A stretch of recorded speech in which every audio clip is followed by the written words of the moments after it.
Hola, ¿qué tal? Vamos a tocar el tema de la fabricación y elaboración de prótesis removible de manera técnica, o sea, en el laboratorio dental. Y vamos a empezar con una parte que es muy importante, que es la definitiva, yo creo, ¿no? Que es el inicio. El inicio de la recepción de modelos. Ok. Entonces es recepción de modelos. Al recibir los modelos, entra la evaluación por parte del técnico dental y la indicación por parte del clínico. Este punto es fundamental y decisivo para la elaboración de prótesis removible, pues aquí el odontólogo ordenará la prótesis según las necesidades y límites de su paciente, que él al tratarlo e indicarle la prótesis removible sabe muy bien estos límites y debe de transmitírselas al técnico. Y a su vez el técnico, al recibir las impresiones, las evaluará y de manera predecible las aceptará para realizar la prótesis. Es importante este paso, muy importante, importantísimo. Que el clínico, el odontólogo exprese todo respecto a las necesidades, límites del paciente. Porque es la manera de que el técnico sepa, ¿no? Qué le agrega, qué le pone, qué le quita el diseño, ¿no? Bueno. Y de acuerdo a lo que el clínico le indique al técnico, se hace el diseño y se hace de manera inmediata. A la vista dice, este tiene movilidad, este tiene pronóstico reservado, etcétera, etcétera, etcétera. Entonces se diseña de inmediato o se toman los datos y después se diseña. Ok. Aquí hay una recomendación importante para hacer prótesis removible. Tomar la impresión con alginato, invariablemente. Esto es muy importante. La impresión recomiendo sea con alginato. Favor de no ocupar hules o silicones para eso. Alginato. El hule, al tomar una impresión de hule o silicón, presionamos los tejidos blandos. Entonces, trabajaremos sobre una impresión pues presionada por el hule, con todo lo que lleva, ¿no? Que va a molestar la prótesis, etcétera. Bueno, una vez que ya tiene la impresión de alginato, se pide correrla con un yeso tipo 3 por lo menos. Si es tipo 5, pues es excelente, excelente. Y tomar registro de mordida de cera o rodillo. Eso es definitivo. Mordida de cera o rodillo. Se sugiere, se pide retirar el molde de yeso del alginato. No dejarlo para el día siguiente, pues el alginato al endurecer se torna duro. Y el yeso duro, pues los dientes generalmente tienen retención. Al sacarlos se van a romper. Entonces ya empezamos mal pues el método, ¿no? Ya no serviría el modelo, estaríamos pegándolo, etcétera. Aquí lo que se pide es proteger el molde al máximo, pues es la extensión del paciente. Y para nosotros los técnicos es nuestro molde maestro. Entonces, importantísimo ese punto. Proteger el modelo al máximo, porque es nuestro molde maestro. ¿Ok? Bien. ¿Qué es o cuál es el ecuador de una pieza dental? Ok. El ecuador es una línea que determina lo expulsivo o retentivo de una pieza dentaria. ¿Y cómo la descubrimos? Colocando el molde en la mesa del paralelómetro y con las barras de análisis que más adelante veremos, debemos de saber cuál es esa línea. Ok. De la línea hacia abajo existe retención y hacia arriba no existe retención, pues es zona expulsiva. Y esa línea se llama ecuador dentario. Del ecuador dentario hacia abajo se llama infraecuatorial. Del ecuador dentario hacia arriba se llama supraecuatorial. Bien, también veamos que el gancho se compone de 3 elementos. 1, el descanso. 2, gancho activo. Y 3, el gancho pasivo o recíproco. Ok, no se puede prescindir de ninguno de estos elementos al formar un gancho, pues son la retención de una prótesis parcial, removible, y aseguran su estabilidad e impiden que se desaloje durante la función. El gancho recíproco es el gancho que está ubicado en la cara opuesta del brazo retentivo y se coloca sobre el ecuador protésico. No genera retención, pero en conjunto con el brazo retentivo genera la retención. El gancho activo.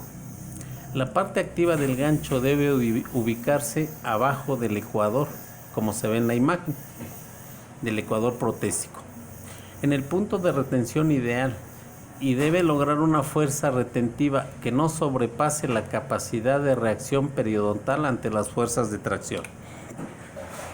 Bien, hablemos del descanso, tope o apoyo oclusal. Como lo dije, puede ir en la parte oclusal, en el cíngulo o borde incisal, y evita el desplazamiento de la prótesis en sentido gingival. Transmite las fuerzas oclusales que recibe la prótesis en la función a lo largo del eje longitudinal de los pilares y contribuye a dar estabilidad. Debe de tener un grosor adecuado, sin interferir en la oclusión con el antagonista. Si no hay espacio, se recomienda hacer nicho. Bien, esa es la definición del ecuador protésico y descanso. Ahora veamos los tipos de ganchos. Está el gancho de anillo o circunferencial, o anular también. Y estos se colocan normalmente en piezas muy largas o inclinadas, hacia el lingual, palatino o vestibular. Estos otros se llaman ganchos circunferenciales, ganchos de abrazadera o Eckers doble. Estos ganchos generan mucha estabilidad y retención, pues son dobles. Este gancho circunferencial o retenedor simple tiene por nombre gancho Eckers. Estos se ocupan muy regularmente en las prótesis. Cada prótesis que vemos siempre tiene estos ganchos. Son ganchos muy sencillos, muy simples de activarlos. Por ejemplo, aquí hay 6 tipos de ganchos que por nombre lleva la letra que forma el mismo. Por ejemplo, aquí se puede ver el gancho en T, el gancho en C, el gancho en L, el gancho en I. Y como les decía, el diseño en prótesis tiene variantes múltiples, y siempre estas se aplican según la retención o límite que tenga el órgano dentario. Bien, ahora le toca el turno a las barras o conectores mayores. Aquí es importante determinar qué tipo de barra conviene a la prótesis. Esta elección es siempre a conveniencia o limitante del evento, pero con el análisis del odontólogo y transmitido al técnico, se elegirá la mejor opción. Bien, les detallo el tipo de barras. Por ejemplo, está esta barra en forma de herradura o conector mayor. Barra o conector mayor, ese es el nombre, Ok, para el maxilar superior en forma de herradura. Esta se aleja un poco del centro del paladar. Generalmente se aplican cuando existen torus palatinos, para no tocarlos o estimularlos. Está esta barra palatina anteroposterior o doble. Es cómoda, pues no cubre el centro del paladar y con mucha fortaleza. Normalmente se ocupa en prótesis que el paciente tiene muy grande la boca y la prótesis es muy amplia, da una estabilidad enorme y mucha fortaleza y es cómoda. Este diseño a mí me gusta mucho. Placa lingual o barra cerrada de Kennedy. Va apoyada en los cíngulos o cara lingual de los incisivos o en los posteriores. Tiene una acción ferulizante, por ejemplo cuando hay movilidad de piezas. O también se aplica cuando el piso de boca es muy corto o existen torus o fresnillo lingual muy abundante. Ahora está esta barra palatina simple o posterior. Una barra transpalatal muy atrás, muy atrás. En algunos momentos puede ser incómoda para el paciente, pero siempre hay un motivo cuando se pone. Lo normal casi siempre es que sea por un torus palatino cuando se decide poner.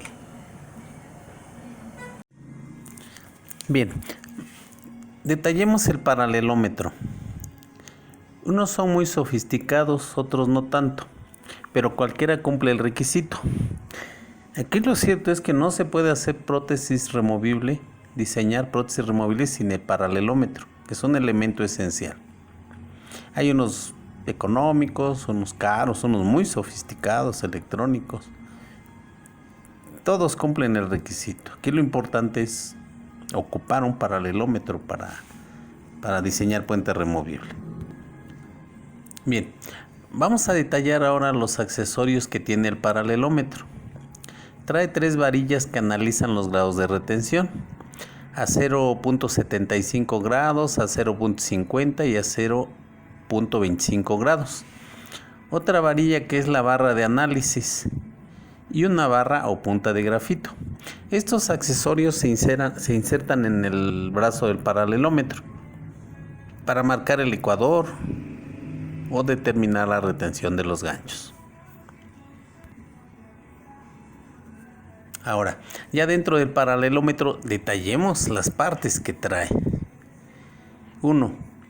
Es la mesa portamodelos. En ella se fija el modelo. Esta mesa gira sobre su eje, tiene movimientos ilimitados. Eso nos permite posicionarla en la angulación deseada para encontrar el eje de inserción. 2. El brazo fijo. 3. Brazo con movimientos laterales. 4. La barra portadora de objetos. Desliza de arriba hacia abajo. Con estos movimientos de cada elemento del paralelómetro tenemos lo necesario para diseñar la prótesis removible. Bien, ahora para iniciar el diseño vamos a detallemos el eje de inserción y remoción en prótesis removible. Pues bien diseñado y determinado, este factor es capaz de beneficiar que la prótesis ajuste correctamente y no causar fuerzas extremas. Estas guías se determinan en las superficies proximales de las piezas dentarias, que están hacia los sectores desdentados, y actúan como si fueran rieleras de un cajón. Esto permite la inserción y remoción de la prótesis en una sola dirección. Al determinar correctamente que la prótesis tenga un solo eje de inserción, cuidando el equilibrio de las fuerzas que se generen, evitando una acción de torque en las piezas pilares, es fundamental en el diseño de prótesis removible. Aquí tenemos un ejemplo que es la inserción anteroposterior. Es cuando se asienta primero la porción anterior de la prótesis, luego baja hasta que los retenedores se apoyen por completo sobre los pilares posteriores. Esa sería la inserción anteroposterior. Aquí en este tenemos la inserción posteroanterior. Es cuando se asienta primero la porción posterior de la prótesis, luego baja hasta que los retenedores se apoyen por completo sobre los pilares anteriores. Esa sería la inserción posteroanterior. Aquí en esta imagen vemos claramente, muy elocuente, la guía de inserción. Y como comentábamos, la guía de inserción la determinan las superficies proximales que están hacia el sector desdentado. Y decíamos que funcionan como la rielera de los cajones, que es por donde el paciente aprenderá a insertar su prótesis. En esta imagen es muy elocuente lo que hemos comentado, los puntos de retención. Está la línea ecuatorial en la letra E. Hacia arriba no hay retención, es expulsivo. Hacia abajo está la retención, es retentivo.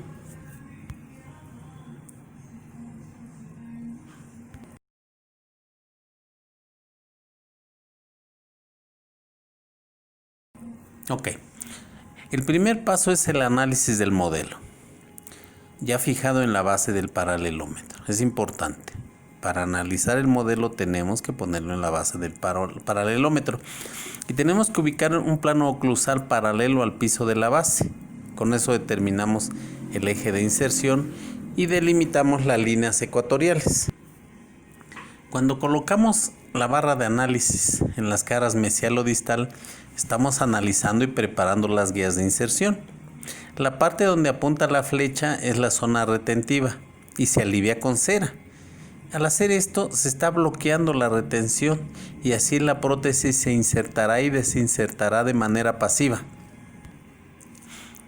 Aquí nuevamente es importante recordar esto.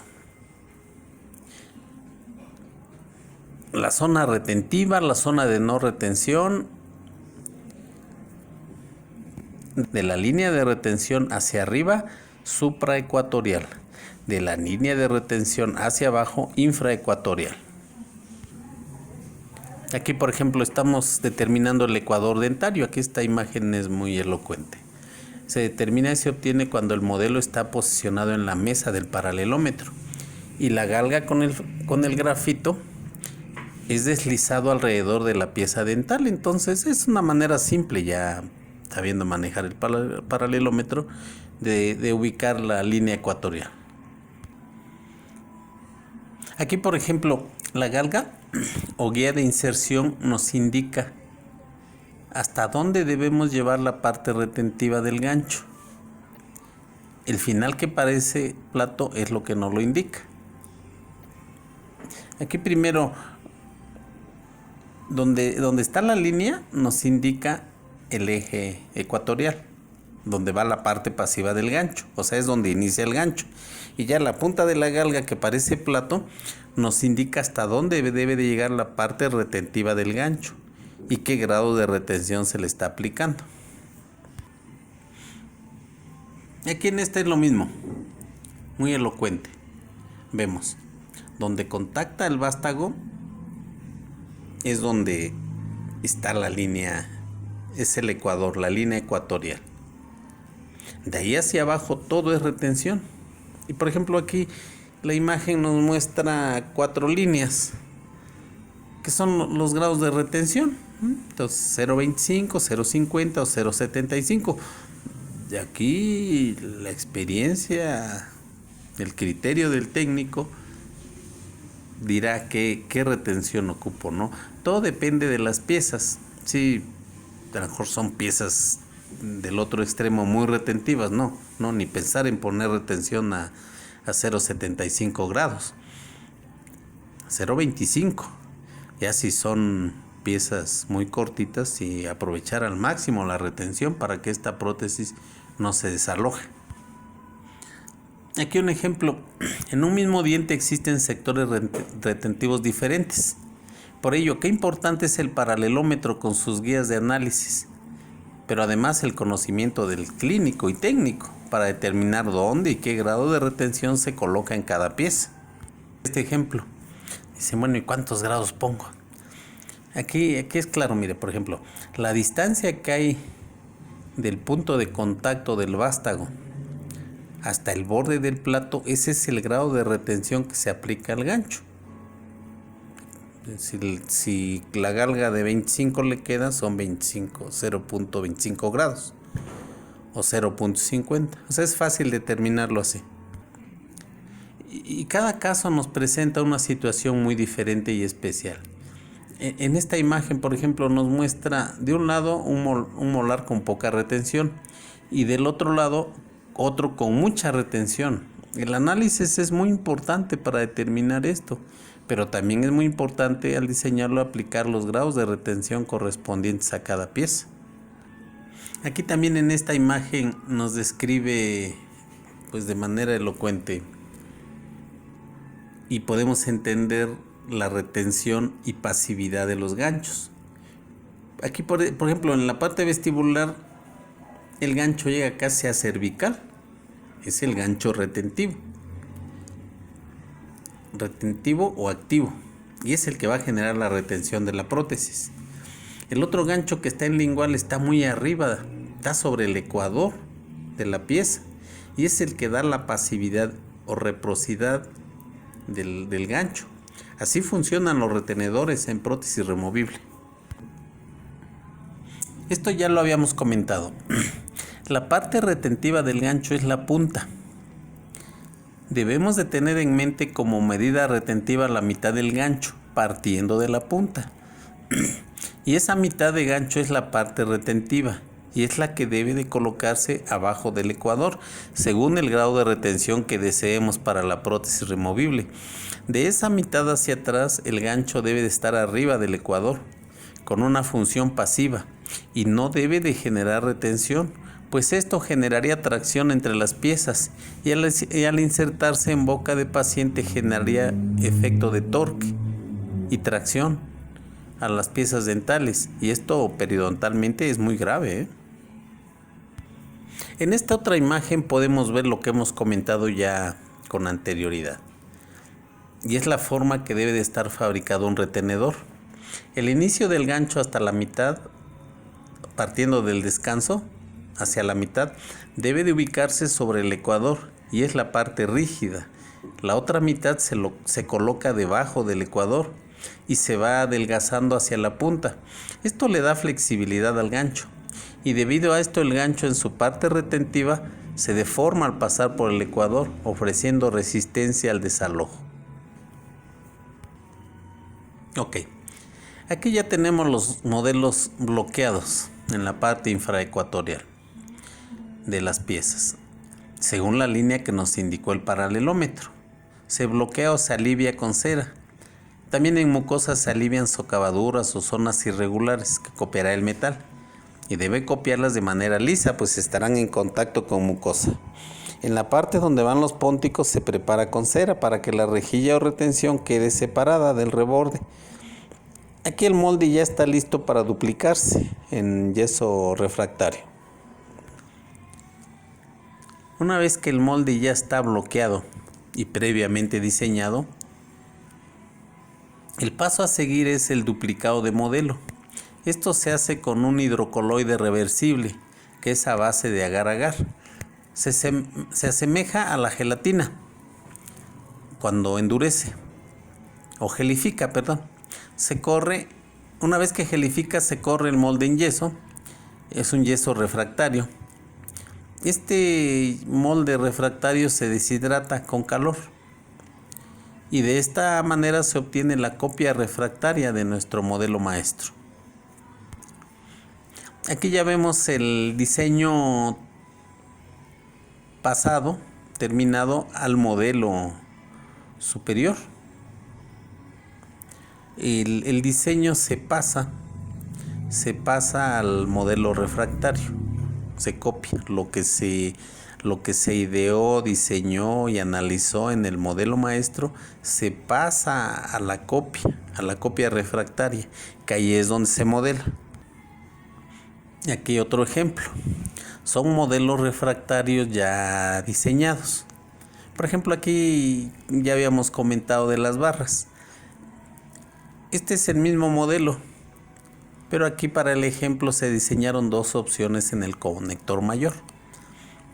Uno es una barra lingual y la otra es una placa lingual. Recordemos que esto se aplica por necesidad de paciente y criterio clínico y técnico también. Cuando se coloca la placa lingual es una necesidad, criterio de clínico y técnico. Aquí recordemos que cuando se pone la placa lingual es porque se desea ferulizar el segmento, o el piso de boca es muy corto, o el frenillo lingual es muy abundante. Ok, ya que estos modelos ya están listos para modelarse en cera. Aquí hay otro ejemplo. Son los modelos refractarios, donde ya se plasmó el diseño que se pensó en el modelo maestro original. Okay, los ganchos, descansos, todo debidamente diseñado. Aquí para el ejemplo se diseñaron igual 2 opciones de barras o conector mayor para el mismo caso. Y está listo ya también para modelarse en cera. Comentaba yo al inicio que elegir la forma o tipo de conector depende mucho de la necesidad o límite de paciente. Aquí hay un ejemplo clarísimo de ello. Aquí son 6 tipos diferentes de barra que se pueden aplicar al mismo caso. Qué importante es el análisis en la parte clínica, ustedes los odontólogos. Qué importante es esto, el análisis, la auscultación al paciente. Y partiendo de eso, lo comentan con nosotros, los técnicos, y ya ese es el fin del diseño, el origen del diseño, ¿no? Entonces aquí un ejemplo muy gráfico, ¿no? 6 tipos de barra diferente para el mismo caso. Aquí ya vemos las prótesis modeladas en cera. Esto ya es trabajo, bueno, pues es común, vamos a decirlo, en el taller o laboratorio dental. Modelar en cera con formas de cera, bloque de cera, se modela, se gotea, se ocupan formas. La verdad que es apasionante modelar prótesis removible. Bueno, cualquier prótesis. De hecho, toda la prótesis, el origen es de cera. Bueno, todavía, ¿verdad? Porque ahora ya con las máquinas ya se está perdiendo. Una vez que están modelados, se procede a ponerle los cueles, a colocarle los cueles. Esto son los bebederos por donde va a entrar el metal.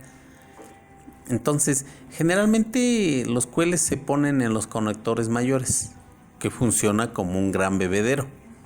Esto es con el fin de que el metal no tenga dificultad para fluir. Y aquí pues ya está listo nuestra prótesis removible para revestirlo, igual en un investimento refractario. Aquí pues les presento ahí la variedad de cilindros, ¿no? que se ocupan para revestir.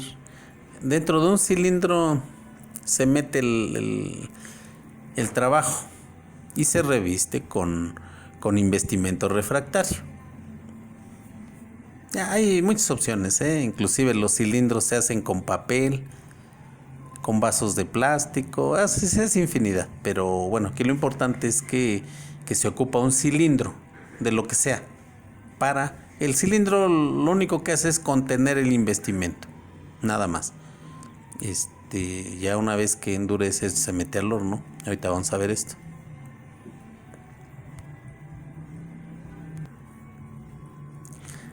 Aquí se coloca al horno de desencerar por 1 hora 30 minutos a una temperatura de 950 grados.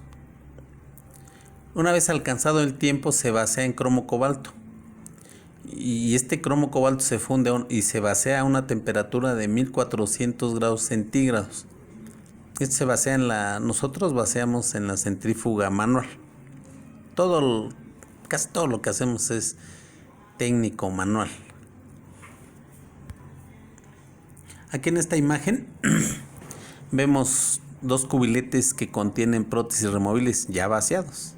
Acabados de vaciar, se ve todavía el rojo vivo el botón de cromo cobalto. Bien, aquí el paso que vemos es recuperarlo y limpiarlo. Quitar todo el investimento con que se llenó el cubilete. Y esto se hace con chorro de aire a alta presión y óxido de aluminio en el sandblaster. Ya eliminado el investimento, se mete al aparato electrolítico con ácido fluorhídrico, donde ya se le da la limpieza total. Una vez terminada la limpieza de la prótesis, aquí las vemos, se procede a cortar los cueles. Luego se checa el ajuste y se hace el pulido. Todo este método se hace con instrumental rotatorio y pieza de mano. Este paso es muy delicado, pues debe de quedar la prótesis perfectamente detallada y controlada, pues el destino de ella es alojarse en la cavidad bucal, que no es cualquier cosa. Por eso el detalle y terminación de la prótesis deben de ser perfectos. Ok. Aquí ya vemos el fin de las prótesis. Ya están terminadas en su parte metálica. Son prótesis perfectas en su diseño y perfectas en su realización y terminación. En la fabricación de prótesis removibles no existen atajos, omisiones o cosas cortas. Es muy importante llevar cada paso establecido por la ciencia de la prótesis removible. Y bueno, pues este es el resultado de todo lo que hemos visto, ¿no? Ojalá que este pequeño aporte sirva y motive para ser mejores cada día en nuestra profesión, los que estamos en el medio dental. Les mando un abrazo fraterno.